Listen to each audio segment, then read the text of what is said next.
Do you have 5 minutes a day to improve your golf? If the answer is yes, I have the perfect video for you. I'm going to share with you my #1 exercise that you can do anywhere, anytime, at home, at work, on the range to really improve your golf swing. Make sure you check out this video.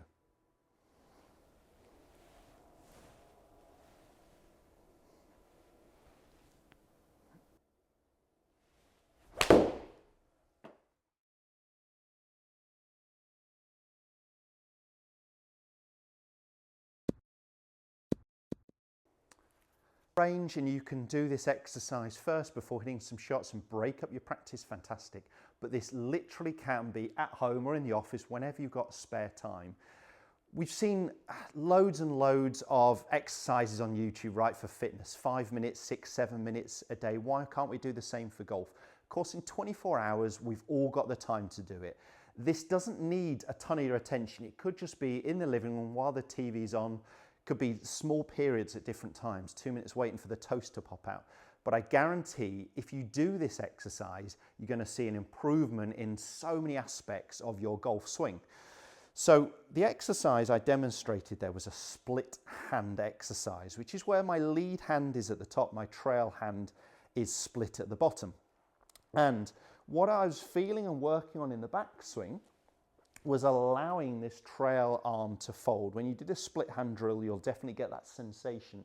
The elbow wants to start to fold and point downwards. That really helps my swing plane, that I don't get the club too flat or far behind me, or too vertical, too steep, where you'd start to see the elbow flying up. So it starts to get that elbow to fold nicely in the backswing. Now I've got a good shaft plane where you can see the end of the club is pretty much pointing out towards the golf ball here, the ball to target line.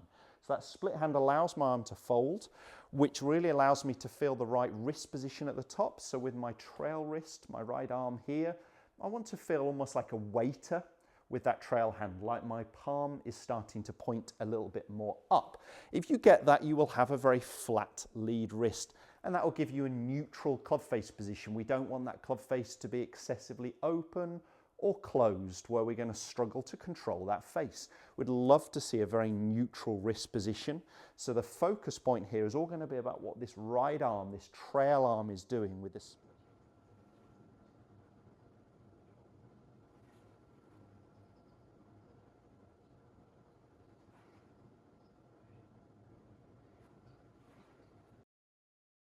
Folding, and now it's in that waiter position at the top of the golf swing.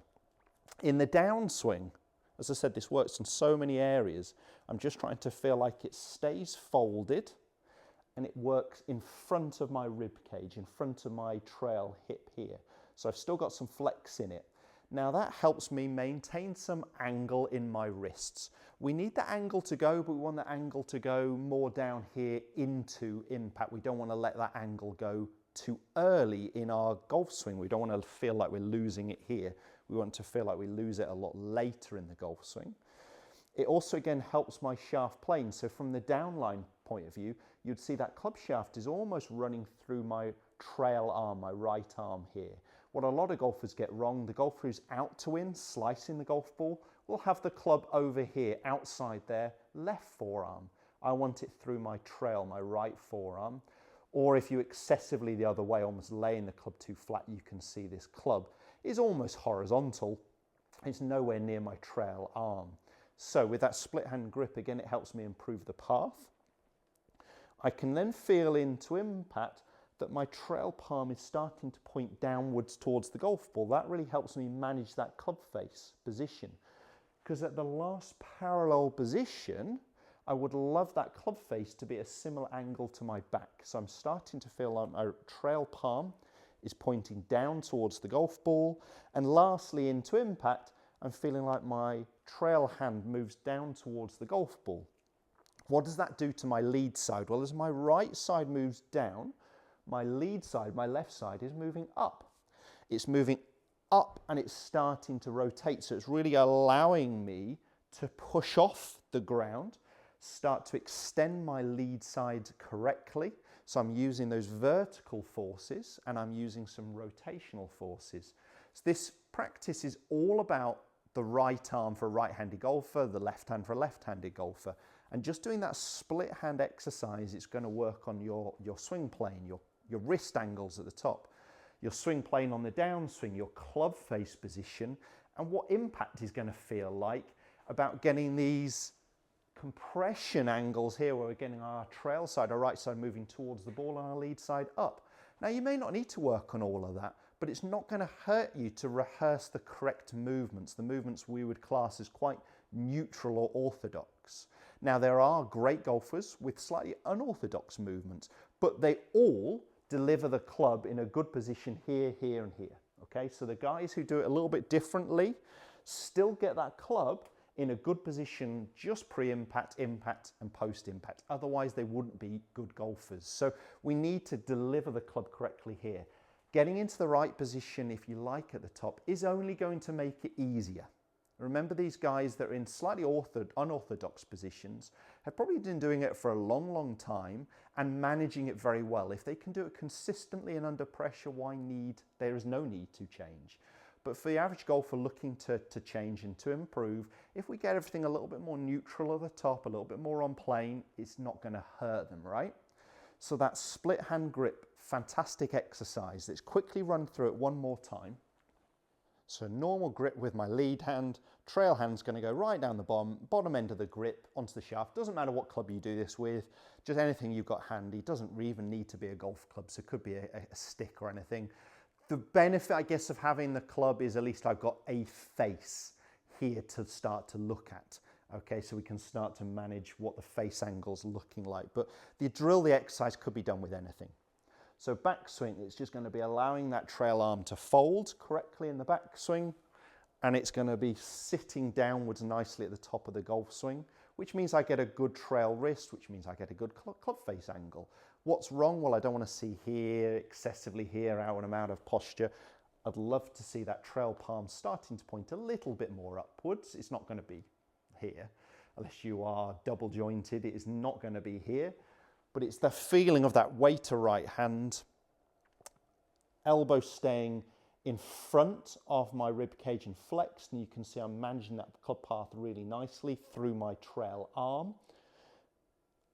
On the downswing, I'm trying to get the feeling of pre-impact that my palm is pointing a little bit more down towards the golf ball, and my right hand's almost collecting the golf ball into impact, allowing my lead side to start to straighten and extend correctly. Now, there's no reason why you can't do it post-impact here. Of course you can, but if we're into a good delivery position here at impact, I would suggest the movement you make through the golf ball is going to be pretty good, but there's no reason why we can't, yes, continue that on throughout the golf swing. But I'm really working on backswing into impact. I'm not going to think about it so much in the actual swing, but if you're ingraining that movement regularly enough, is it going to improve your actual golf swing? Absolutely. Absolutely. So it's just finding small periods to do it. Now, your focus point might be on a particular part of that movement that you're struggling with, whether it's the wrist angles, the path. That may be your particular focus, but you can still do the whole exercise.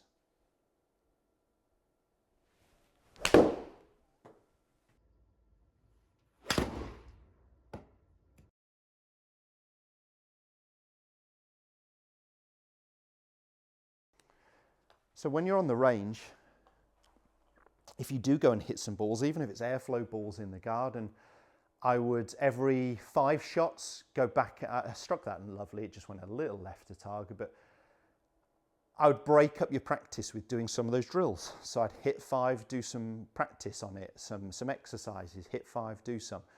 But as I said, it will work for you at home as well. I had there a very good path. I must have just had the club face a little bit closed, almost too close to the target line. So not far off. Let's do one more. So the purpose of this video isn't so much hitting shots, but it's just doing those drills correctly. And that one was a real beauty. Nice high draw, straight down the line, and long for me for a 6-iron, just under 190 carry, 180 something. So I'd definitely take the 3 contacts I've hit there and the directions. It just feels like I'm starting to get that club in the right position. So I want you to ingrain it in practice and then just let it free flow in the actual golf movement. If you can give that an exercise, a go for 5 minutes, just try it for a week, 2 weeks, start to see if it makes a difference to your game. When it does, don't give up on it, continue doing it. It's a great exercise to feel what that right arm, the trail arm is going to be doing in the backswing and the downswing, managing that path, managing that club face position. If the video has helped, hit the thumbs up, share it with as many golfers as you can. Don't forget to subscribe for all my other content. And right now, YouTube is suggesting the next video of mine that you should be watching that's relevant for you just here.